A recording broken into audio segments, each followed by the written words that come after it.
तो आज हमारे साथ जुड़ चुके हैं विनीत, जिन्होंने बहुत सारे एग्जामिनेशंस को निकाला हुआ है। पूरे बैंकिंग सेक्टर के जितने भी अच्छे एग्जामिनेशंस हैं, सारे एग्जामिनेशंस क्रैक किए हुए हैं और अपना इनसाइट शेयर करने वाले हैं वो आप सभी बच्चों से।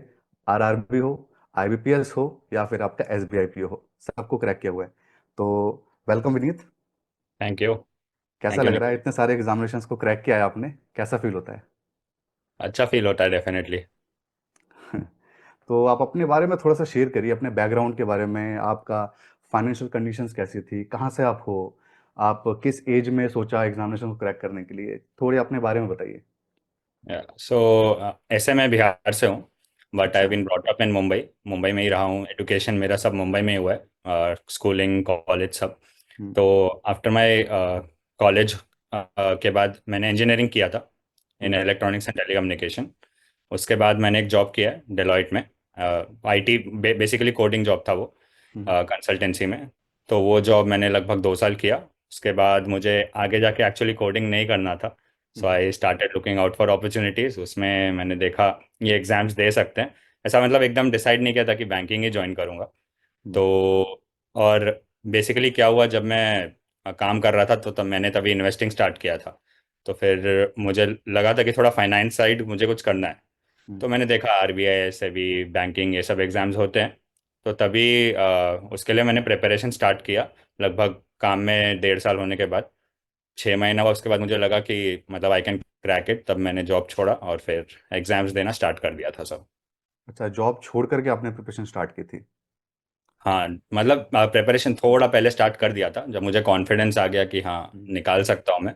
तब मैंने छोड़ दिया। फिर 1 साल पूरा, पूरा 1 साल एक्चुअली एग्जाम्स में चले जाता है उसके बाद तो।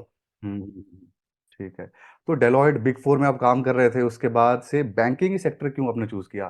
फाइनेंस के जो आपका रुझान है इसी वजह से, ये और हाँ, भी कोई रीजन फाइनेंस थे? का फिर एक ये भी था कि एसबीआई में हुआ तो that is one of the best, मतलब the leading bank of India. ये हम्म। भी था एक रीज़न। और ये भी था कि मुझे थोड़ा स्टेबिलिटी चाहिए था।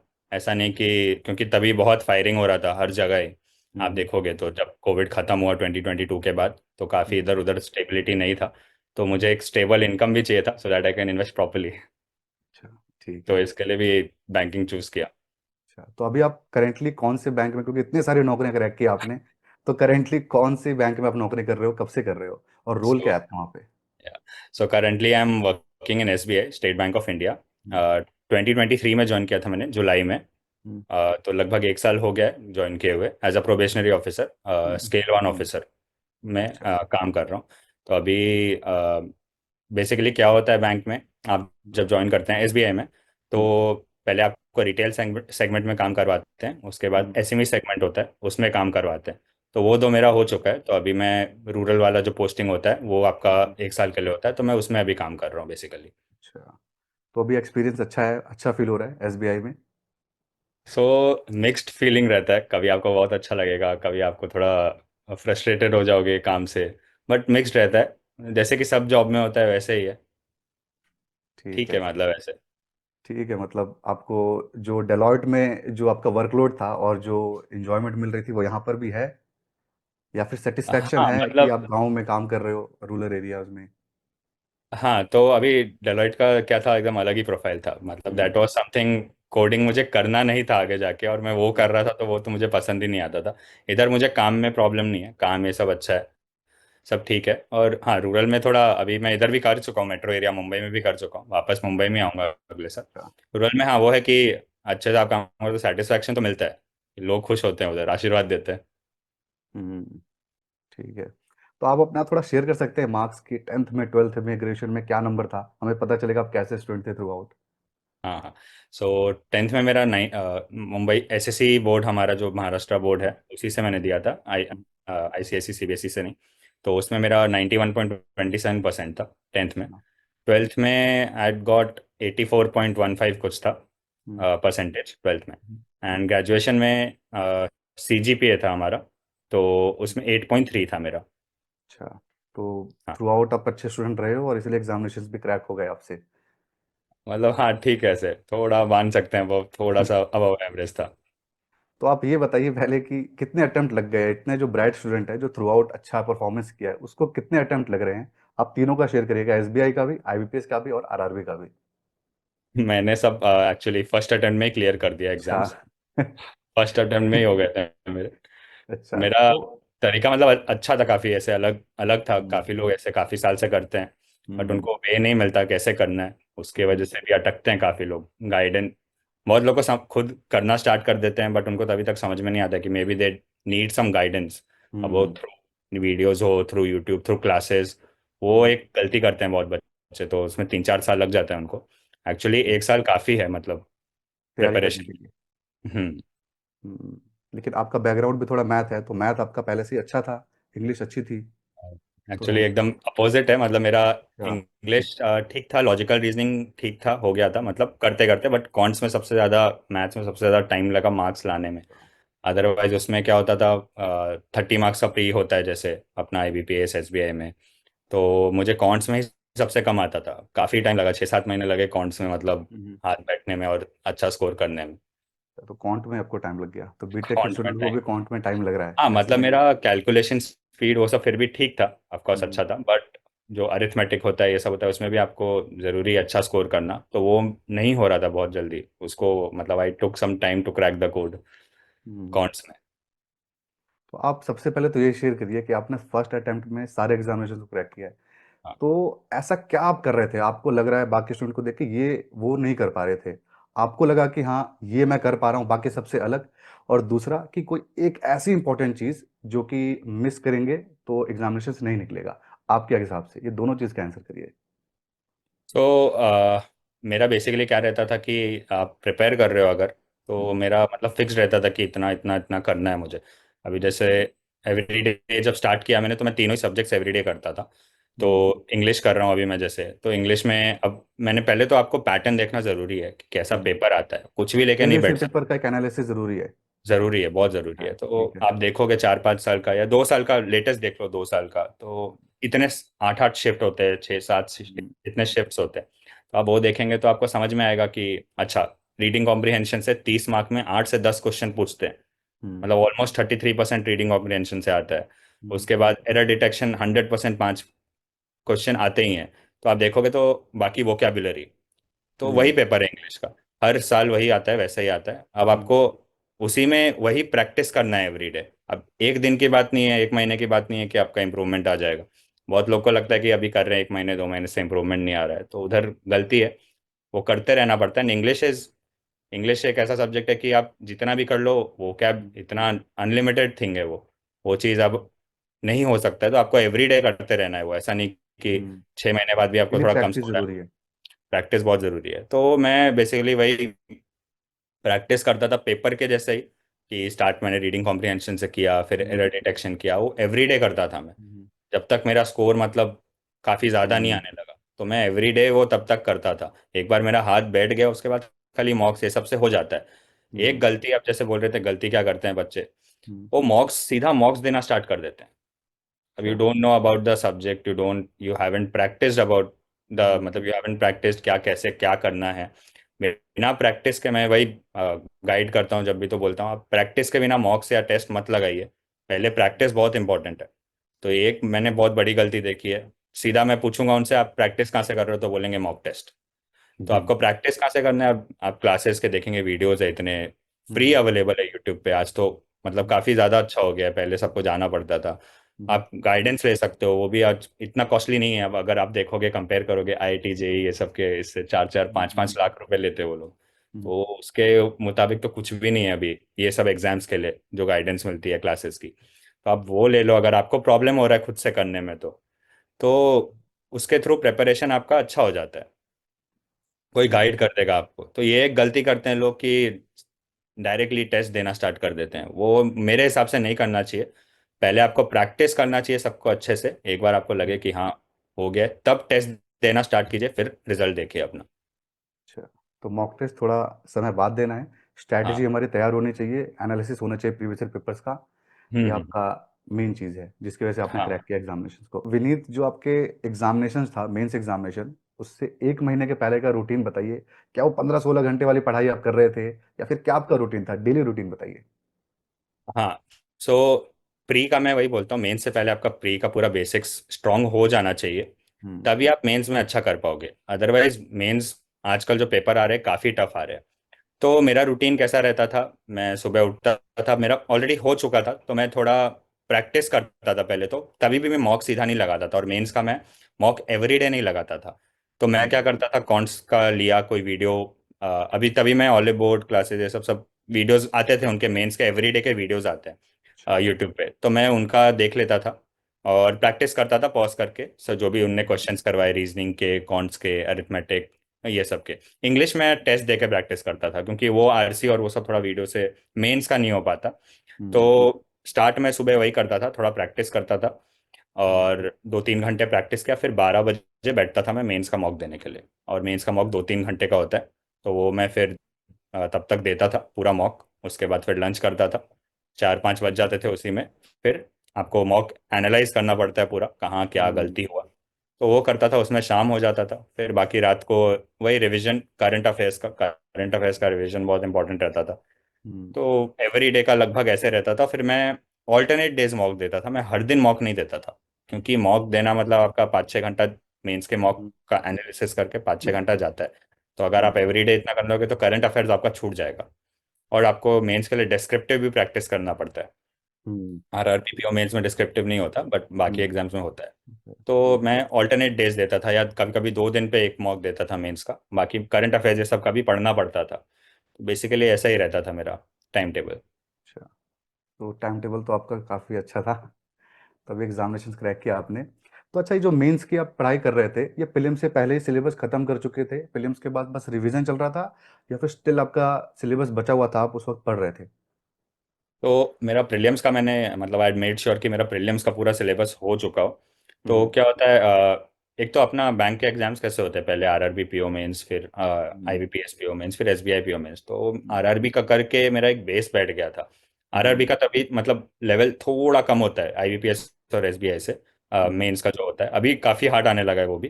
तो हम्म। वो बैठ करके मेरा प्रैक्टिस एक्चुअली बेस बैठ चुका था मेंस का भी, कि हाँ चलो RRB PO mains, RRB clerk mains practice हो गया। तो उससे मुझे काफ़ी बेनिफिट मिला दूसरे एग्जाम्स के लिए। तो उसका मैं जो मेंस का रहता था हम्म।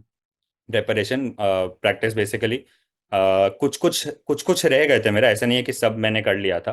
तो वो भी प्रैक्टिस करता था मैं, और साथ में मॉक्स लगाता था मेंस के लिए। अच्छा, हाँ। ठीक है। तो जो आप ये रिसोर्सेज के बारे में बता रहे थे, ऑलिव बोर्ड या फिर और भी रिसोर्सेज आप यूज़ कर रहे थे, हाँ। स्टार्टिंग से ही आप में अवेयरनेस थी प्रीलिम्स के टाइम से ही कि ऐसे रिसोर्सेज हैं, मैं यहाँ से पढ़ सकता हूँ?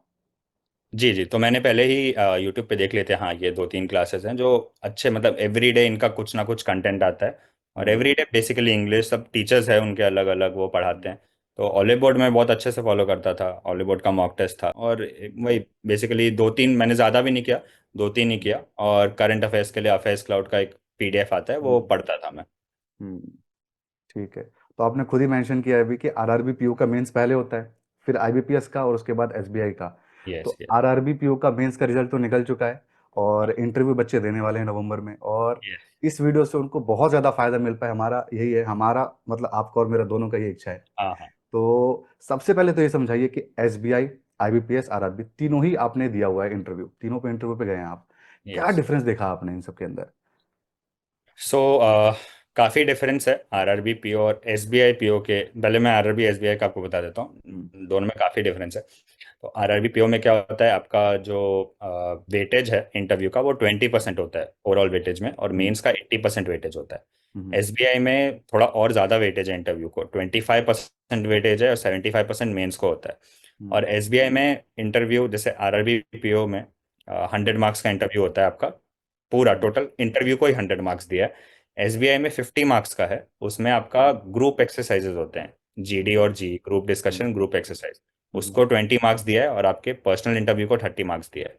तो एसबीआई के लिए थोड़ा अलग पढ़ाई करना पड़ता है आपको। बेसिकली आपको ग्रुप डिस्कशंस, ग्रुप एक्सरसाइजेज, इन पे आपको टॉपिक्स दिया जाता है, आप 10 लोग के साथ बैठते हैं ग्रुप में, हम्म। मतलब आपको घुसना पड़ेगा, बोलना पड़ेगा, हम्म। मार्क्स मिले आपको। तो ये आरआरबी में नहीं होता है, आरआरबी में स्ट्रेट आपको इंटरव्यू देना है 100 मार्क का। तो ये एक अच्छी चीज़ है एक्चुअली, कि आपको हम्म। बस अपने बारे में, अब इंटरव्यू में क्या होता है, जितने मैंने तीनों इंटरव्यू दिए, तीनों में ये चीज़ सेम है कि आपके बारे में वो पूछेंगे। हम्म। मतलब 90%, 99% ऑफ द टाइम्स आपके बारे में, tell us about yourself, आप अपने बारे में बताइए, वो पूछेंगे। वो आपको अच्छे से प्रिपेयर करके जाना है, आप हम्म, एक डायरेक्शन दे सकते हो अपने इंटरव्यू को। हम्म, अब कुछ कुछ अभी जैसे मुझे रिव्यू करने बोला था एक वीडियो वाले बोर्ड ने इंटरव्यू का, हम्म, तो अभी आप अच्छा। स्टार्ट कर रहे हो, हम्म, तो इंटरव्यू का स्टार्ट किया आपने अपने बारे में बोलना, तो आपको थोड़ा अपने हॉबी के बारे में भी बोलना एंड में, कि मे बी वो डायरेक्शन में चले जाए। और हॉबी के बारे में ऐसा नहीं कि आप बैडमिंटन खेलते हो, आपने बोल दिया बैडमिंटन खेलता हूँ, बट आपको कोई प्लेयर के बारे में नहीं पता। ऐसा नहीं होना चाहिए, वो पूछते हैं क्योंकि फिर। हम्म, तो ये एक डिफरेंस है एसबीआई में। आईबीपीएसपीओ और आरबीपीओ में भी, आईबीपीएसपीओ में भी सेम है हम्म, बेसिकली। आरबीपीओ का अगर आपने किया तो आईबीपीएसपीओ में आपको हेल्प मिलेगा ही डेफिनेटली, अच्छा। क्योंकि जो स्टैटिक पार्ट है बैंकिंग का वो चेंज नहीं होने वाला।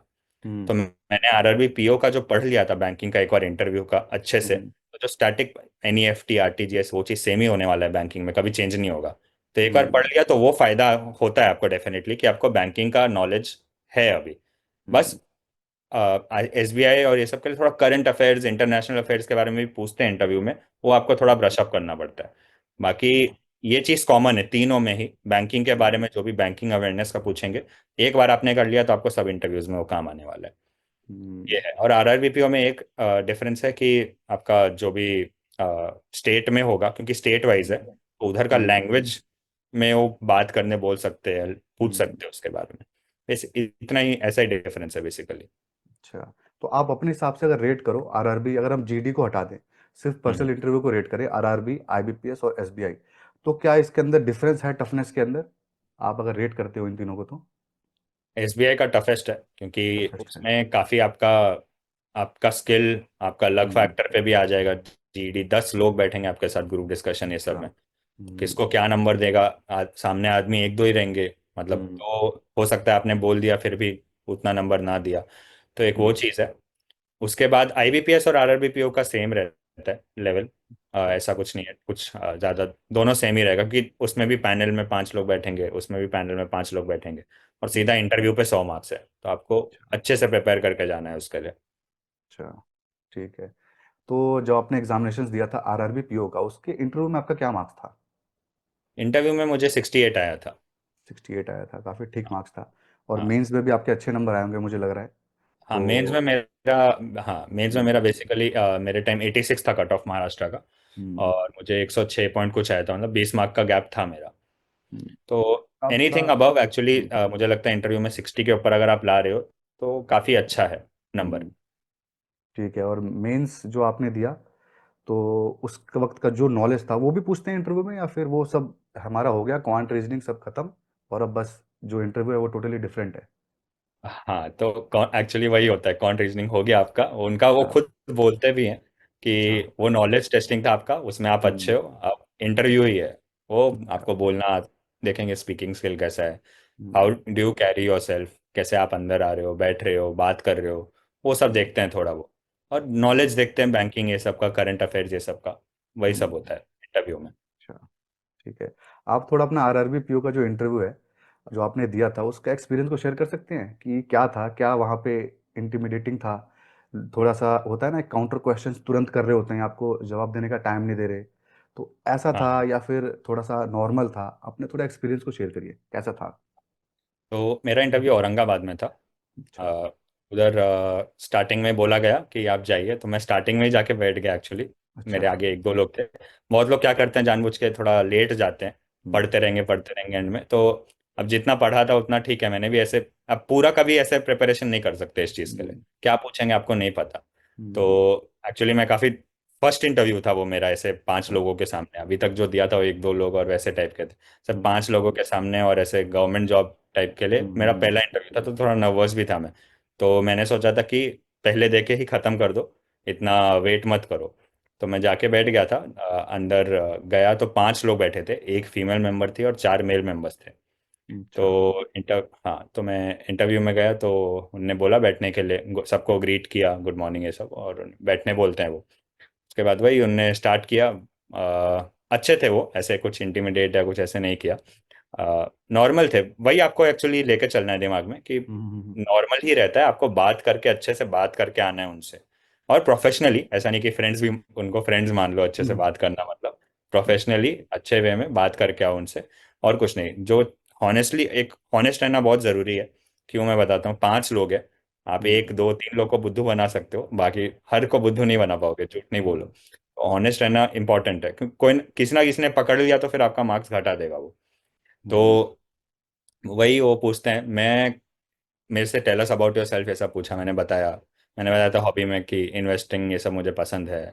तो हाँ, वो फिर उस पर ये करने लगे, तो आप ट्रेडिंग कीजिए, आप क्यों बैंकिंग में आ रहे हो, ट्रेड हम्म। ट्रेड कीजिए, उसमें करोड़ों कमा रहे लोग। तो मैंने हाँ। बोला नहीं नहीं, मुझे ट्रेड करना पसंद नहीं है, इन्वेस्ट करता हूँ मैं, छोड़ देता हूँ बैंक में, और इसमें मुझे टाइम नहीं मिलेगा ये सब करने का। तो मैंने हम्म। वो बोला था। फिर उनने एक जगह, मैं कहाँ अटका था मैं बताता हूँ। हम्म। नॉर्मली मैंने सब आंसर किया था। हम्म। एक जगह उन्हें, actually I am from Bihar ऐसे, तो हम्म। फिर मुंबई में रहा हूँ स्टार्टिंग हम्म। से ऐसे सब। हम्म। मराठी मुझे समझ में आता है पूरा, बोल नहीं पाता अच्छा। फ्लुएंटली, जैसे हिंदी और इंग्लिश बोल पाता हूँ। अच्छा। तो उन्होंने बोला कि आप मराठी में बात कर सकते हो, चलो अब मराठी में हम बात करेंगे वैसे। तो उन्हें कैसे हाइड्रो इलेक्ट्रिक पावर प्लांट या कुछ मराठी में पूछा मुझसे। अच्छा। तो मैंने बोला मला माहिती है नहीं, तो फिर उन्होंने मुझे करेक्ट किया कि मला लक्षात नहीं ऐसे, समझाया मतलब कि ऐसे। और बोला कि मराठी थोड़ा अपना कर लीजिएगा अच्छे से आने हम्म। से पहले। एक जगह यही थोड़ा किया था उनने, और थोड़ा हम्म। वही हंस, मेरा नॉर्मल था मतलब इंटरव्यू। अच्छा, और कुछ रिलैक्स कुछ, किया था बहुत। हाँ थोड़ा मतलब ऐसे वो भी ऐसे स्माइली कर रहे थे ऐसे कर, अच्छा। और रिलैक्स था ये। बट आईबीपीएस पीओ का मेरा इंटरव्यू इंटिमिडेटिंग था काफ़ी। अच्छा। उसमें रिलैक्स नहीं थे, उसमें स्ट्रेस, काफ़ी स्ट्रेस हो गया था मैं। हम्म। तो अलग अलग रहता है, बट आरआरबी पीओ का अच्छा था मतलब वैसे वो अच्छा देखा गया जाए था, तो। हाँ। अगर रीजनल लैंग्वेज आता है तो वो बहुत अच्छी बात है, प्लस पॉइंट है आपके लिए मतलब। प्लस पॉइंट है काफी, हो सकता था अगर मैं अच्छे से वो आंसर कर देता एकदम तो मुझे और डेफिनेटली ज्यादा मिल जाता।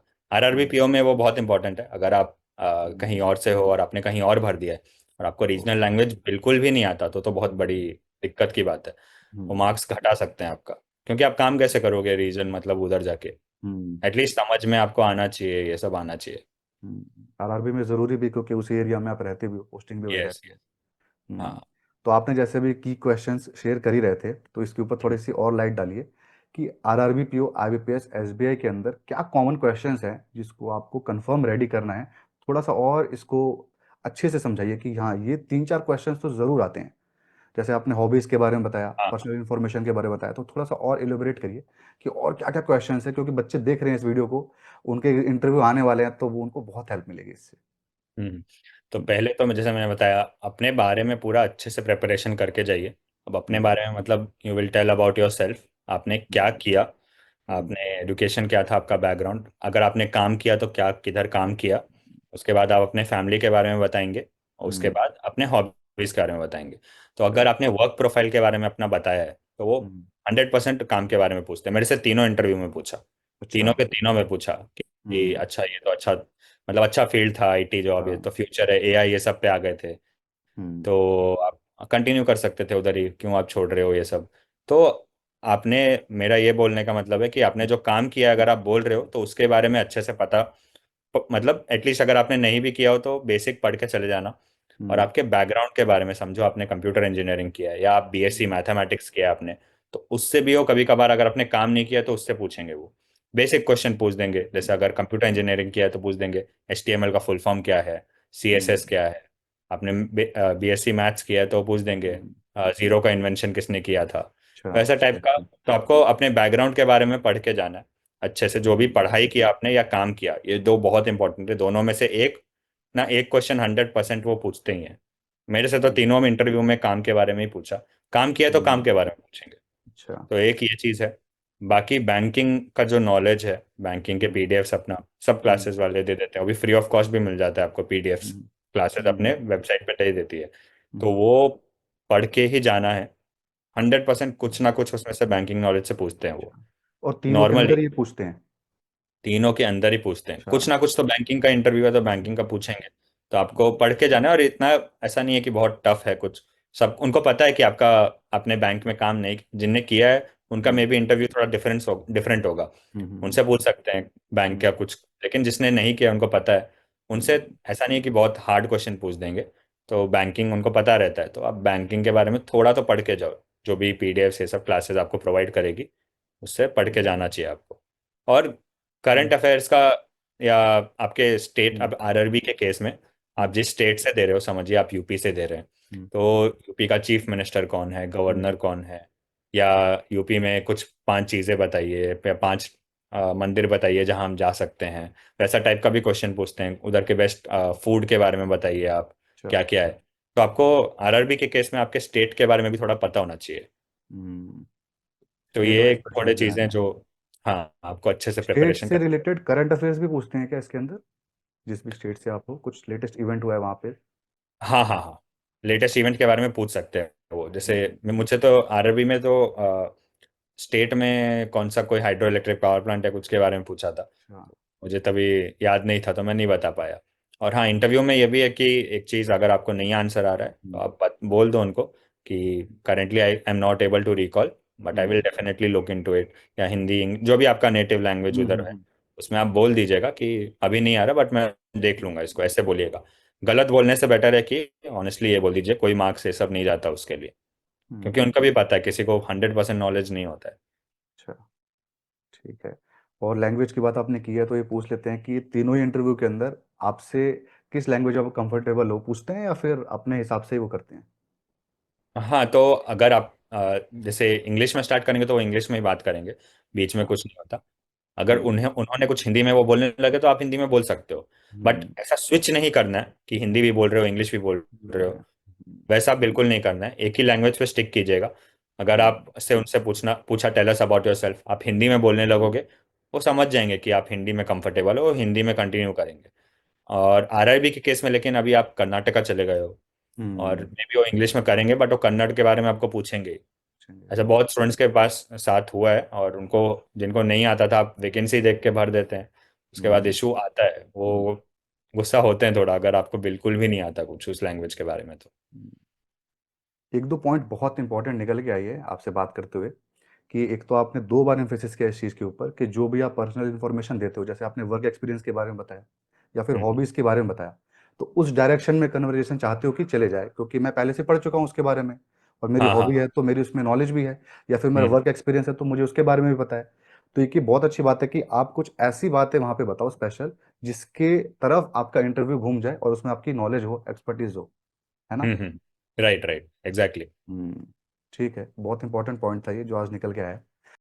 तो आई होप आप एंजॉय कर रहे होंगे one on one session, but यहाँ पर मैं आपको रोक करके एक बहुत इंपॉर्टेंट बात बताने वाला हूँ, और एक बैच के बारे में बताऊंगा आपको।